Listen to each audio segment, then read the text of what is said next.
ჩვენ ქართველებმა ერთი რამე უნდა გავიაზროთ. ამდენი საუკუნე ჩვენ გვყავს ერთი აი ყველაზე მაგარი წიგნი გვაქვს ქართველებს, ყველაზე მაგარი წიგნი. და თელ დედამიწაზე, ვისაც ქრისტიანები ყველას ეს წიგნი აქვს. თუ ადამიანს გააზრებულოს. ეს არის ახალი აღთქმა. და ამ ახალ აღთქმაში წერია ყველაფერი.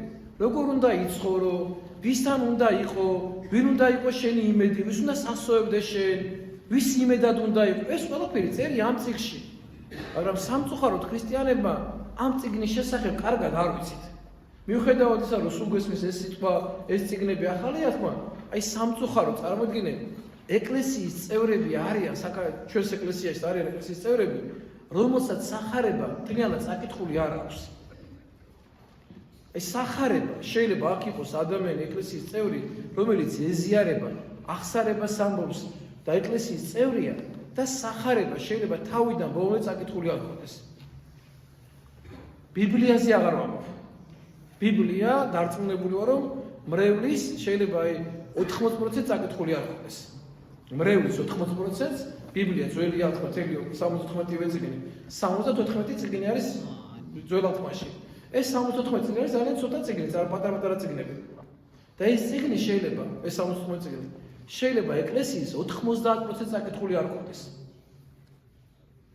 და ჩვენ წარმოიდგინე ვართ ქრისტიანები და ჩვენ ქრისტეს სიტყვას არ ვკითხულობთ. ჩვენ ქრისტესთან ურთიერთობა არ ვიცით. და როგორ უნდა გვეშველოს ჩვენ თუ ჩვენ ქრისტეს არ დავემოწაფეთ. თუ ჩვენ ქრისტესთან არ ვიქნებით. ერთ-ერთი ფილოსოფოსი ამბობდა, საოცარი კაცი, ახლა იყო მისი ვიდეო შეხვდა რაღაცა და საოცარამეს ამბობდა, წარმოიდგინეთ ახლა თქვენო ქართველებო, და ამდენი მართლმადიდებელია საქართველოში. და ყველა მართლა რომ დაიწყოს ლოცვა. და ყველა მართლა რომ გამოსცეს ეს სიყვარული, ყველას უნდა ხარ მილიონი მართლმადებელი ხომ აიცა საქართველოს, ყველას უნდა ვძახი. ამ 3 მილიონი და კაციდან მილიონი ხო არის მართლმადებელი ქრისტიანი.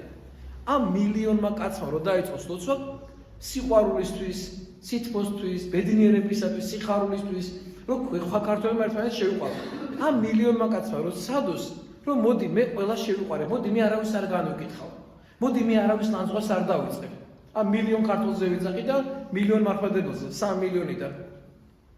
რომ ამ მილიონმა კაცმა რომ ესადოს, მოდი მე არავის არ გავლაწავ. მოდი მე არავის გინებას არ დავიწყებ. მე რა ამ ადამიანს შეხედულობა აქვს. მე ის ადამიანი მაინც მეყვარება და მე მის სიყვარულს გამოვხატავ. ეს წარმოიდგინე, ერთ-ერთი შულ გარდაცვლილი დედა მესაუბრებოდა. ერთ-ერთი შულ გარდაცვლილი და მესაუბრებოდა. და წარმოიდგინე, SMS-ს მწერეო, Facebook-ში SMS-ს მწერეო და მეუბნებიანო. შენ ხო იცი შულს გარდაცვალება რა არის, რატო არ აფიქსირებ შენ პოზიციას? წარმოიდგინე, შულ გარდაცვლილი დედას ეუბნებიან ამას. შულ გარდაცვლილი, შენი პოზიცია დააფიქსირებ. კაც, შვილი ყავს გარდაცვლილი. ანუ როგორი დაუნდობლები არიან ადამიანები, რომ მათთვის ეს არაფერს არ ნიშნავს.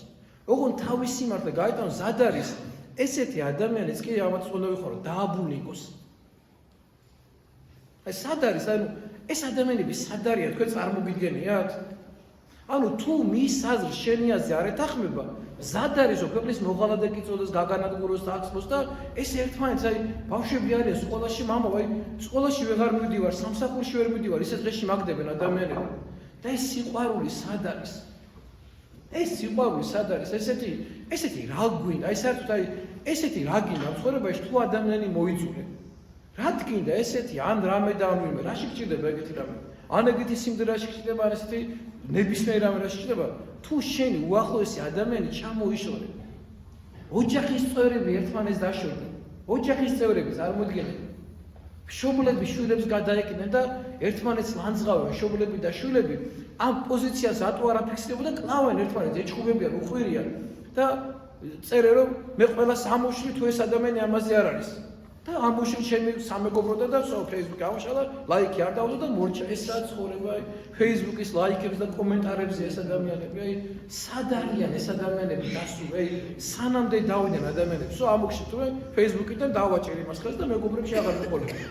და აი ამ დონეზეა ის წელი ბავშვობა, ის წელი გატარებული დრო, ის წლები რაც მასთან გაგიტარებია, ის წლები სად წავიდა? ეს ურთიერთობები სად წავიდა? ერთად რომ მიდიოდით და მოდიოდით, ერთად რომ რაღაცები გიხაროდათ, ერთად რომ რაღაცები გტკიოდათ, ერთად რომ ამდენი რამე გადაიტანეთ გასაწელები ცხოვრებაში. ეს ყველაფერი ამად ღირს ეს ყველაფერი. აი თქვენ ახავთ, აი როგორც პანდემიის პერიოდში ადამიანები ერთმანეთს რო ლანძღავდნენ. და დღეს ხო ეს პანდემია ხო თხუილი გამოდგა ყველაფერი, რის გამოც ხალხი ერთმანეთს ლანძღავდა. და ეს ურთიერთობები ხო გაფრთხილდა და განადგურდა. აი ნახავთ ზუსტად გაივლის ახლა რამოდენიმე თვე გაივლის და ყველა აღმოაჩენს რომ თუნდაც ესეც როგორ რაღაცა იყო მე. და რის გამო უჭამდით ერთმანეთს და რის გამო ვაკვდებოდით ერთმანეთს. ადამიანები აი ნახავთ აი ჩემი სიტყვები ეს დაიმახსოვრე და ნახავთ თქვენ რამოდენიმე თვეში ეს ყველაფერი როგორ შეიცვლება და როგორ ყველაფერი გამოჩნდება. და ეს ყველაფერი ღირს ამად ამ ურთიერთობა და ადამიანების ერთმანეთს ანდრია მოციქული ამიტომ შემოვიდა საქართველოში. ამიტომ დაგვიბა რა ვახტანგ გორგასალმა რომ ეძიებდეთ ქრისტესთვის სიკვდილსო. ჩვენო ქრისტე მოძებნეთო. ჩვენ ქრისტეს მაძიებლები უნდა ვიყოთ. ჩვენ ერთადერთი რამე რაც უნდა ვეძებოთ არის ქრისტე. მისი სიმართლე. და როგორც წერია სახარებაში ხო გახსოვთ, რას ამბობს ქრისტე? უპირველეს ყოვლისა, პირველ რიგშიო, ეძებდეთო ცათა სასუფეველს და მის სიმართლეს და მე ყველაფერი შეგეძინება შენ. მე ამ ქვეყნიურის ყველაფერი მოგეცია, მაგრამ პირველ რიგში ცათა სასუფეველი უნდა ეძებო და ღვთის სიმართლე უნდა ეძებო. და მე ყველაფერი მოგეცემა შენ. და ჩვენ ადამიანებს ესე ცხოვრება არ გვაქვს.